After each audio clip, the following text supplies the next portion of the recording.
السلام عليكم ورحمة الله وبركاته. تعالوا النهاردة نخزن التوم كده ونستغل فرصة ان التوم موجود والموسم بتاعه قبل ما يخلص. تعالي بقى، الحبة دول كده كانوا عندي، لسه ما جبتش التوم التاني عشان اخزنه. فالحبة دي كده الروز بتاعتهم صغيرة، فانا بوريكي كده انا مش هخزن الروز ديت او مش هخزن الحبة دول، انا هقشرهم وافرمهم واحتفظ بهم في الفريزر.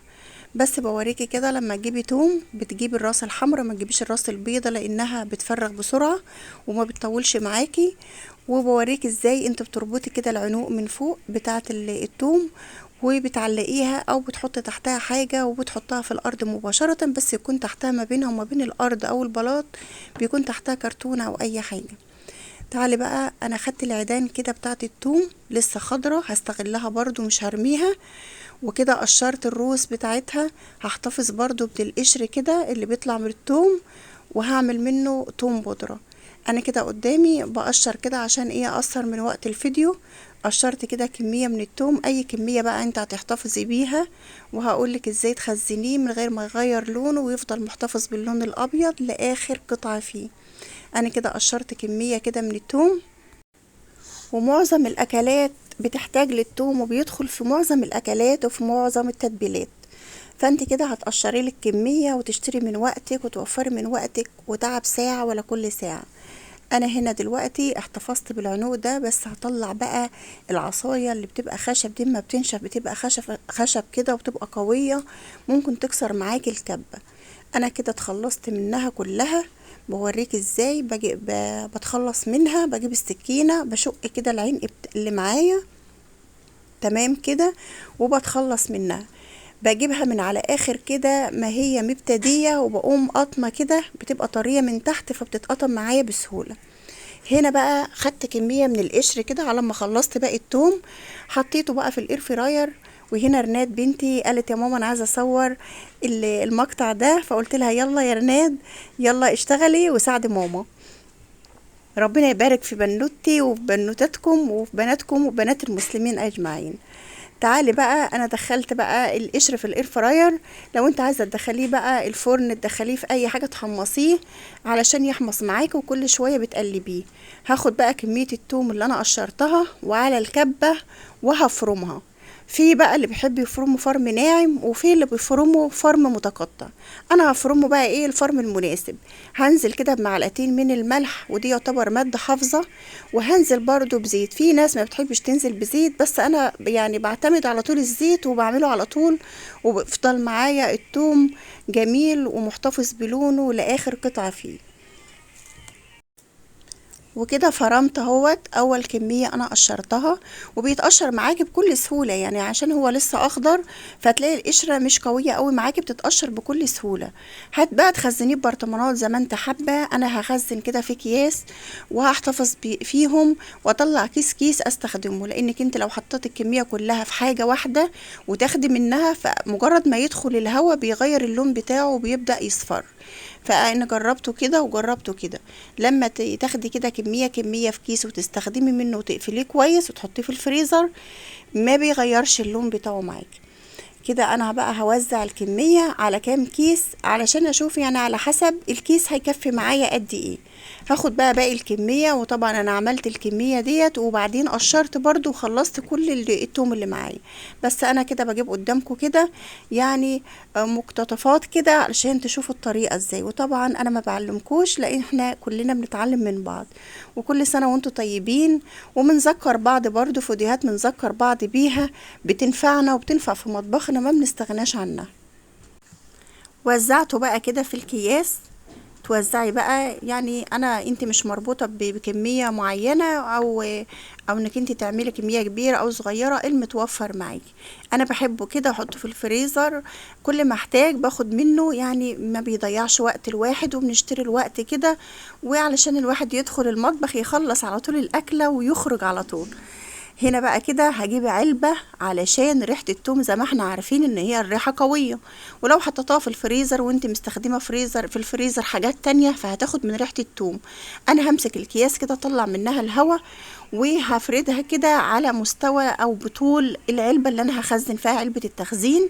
وما تحطش في حاجة ازاز عشان ما تفرقعش في الفريزر.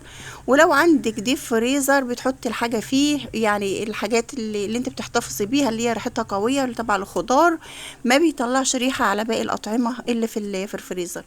انا كده العنق ديت هغسلها وهقطعها كده قطع بالمقص وهفرمها. هنا رجعت كده للقشر، القشر هنا بدأ اهوت يحمص معايا. لازم يكون حامص معاكي ويكون متخلص من الرطوبة خالص علشان لما تضربيه يبقى سهل معاكي في الضرب. هرجعه تاني كده للاير فراير، واللي ما عندهوش اير فراير بيحطه كده في الفرن وبيبقى من وقت لاخر يقلبه علشان ما يتحرقش معاه. هعمل له بقى تيست كده، بفركه كده على ايدي بلاقيه بينعم معايا. هو يعني هجرب منه شوية كده وافرمهم اشوف هينعم معايا ولا لا. جربت كده اول حبة فكان ناعم معايا وبسم الله ما شاء الله حلو.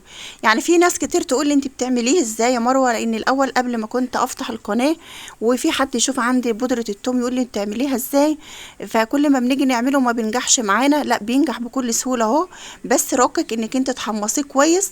شايفين البودرة جميلة واللون بتاعها جميل واللون بتاعها خطير. هتجيبي بقى اي علبة عندك كده، انا جايبة علبة كبيرة شوية فانا طلعت كده بحبة قدامكم في القناة. وبعد كده بعد ما خلصت باقي التوم عملته ومليت البرطمان ده.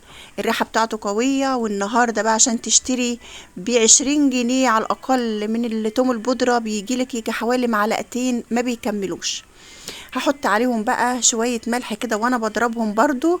الملح كده بيبقى برضو زي مادة حافظة وبيبقى حلو وهو ما بيغيبش، يعني احنا بندخله في معظم الاكلات وما بيطولش معانا. شايفين اللون تحفة تحفة تحفة. يعني بعض الناس يقول لك ما بينجحش معانا لما فيش فيه اي افتكاسة ولا هو كيمياء. مجرد ان انت بتحمصيه كويس بتشيلي منه الرطوبة على طول وبتفرميه في المطحنة بيبقى معاكي جميل. وانا كمان عاملاه بمطحنة الهاند بلندر. كده هرجع بقى للعنق اللي هي بتاعت التوم الخضرة، مش هرميها، بس لازم يكون معاكي الكبة بتاعتك تكون قوية شوية. انا مرضتش اصغرها شوية عشان الكبة عندي بسم الله ما شاء الله. لو انت الكبة بتاعتك الواط بتاعها ضعيف شوية فانت صغري القطعة شوية وما تقللي في الكمية، ما تحطيش الكمية اللي انا حطاها كلها. طبعا بقى احنا في موسم التوم وهنستغل كل حاجة فيه، العنق والقشر، وهنستغل الحبات التوم، يعني كل حاجة هنستغلها. هناخد بقى العنق دي كده هنضربها. انا ضربتها كده نص ضربة وهنزل بحبة كمان عشان استغل الوقت بس معايا. وكده هتاخديه بقى، عايزه تحط عليه فلفل احمر، عايزه تحط عليه فلفل حراق، شطه حراقه، بينفع معاكي في تتبيلات السمك، بينفع معاكي في تتبيلات، وبينفع معاكي برضو في تتبيلات البتنجان. يعني هو حلو وبينفع معاكي في كل حاجة. انا كده هنا كنت حابة ان انا احط عليها اللي هو هريسة الشطة اللي احنا كنا عاملينها مع بعض برضو على القناة، وهضربها بتدي لون حلو، واديتها شوية كده من الزيت. شايفين اللون تحفة تحفة تحفة، ولا الريحة تحفة خطيرة بسم الله ما شاء الله. هيزود بقى الأكل معاكي كده نكهات وهتبقى محترفة في مطبخك وبسم الله ما شاء الله. عملنا كده النهاردة، عملنا بودرة الثوم وعملنا كده تتبيلة بقى للسمك وتتبيلة للبتنجان. ولو عايزة منها تاخدي منها برضو كده معلقة وتحطيها برضو في تتبيلة الفراخ بيبقى تحفة. وانت بقى بتزودي البهارات لكل نوع أكلة انت بتحطيها. انا ما حطيتش له بهارات، البهارات دي بقى وقت الأكلة اللي انا هعملها بترتبط على الأكلة اللي انا هعملها اضيف لها بهارات ايه. وبكده وصلنا لنهاية الفيديو. اتمنى يكون الفيديو عجبكم، ما تنسوناش من اللايك والشير، والسلام عليكم ورحمة الله وبركاته.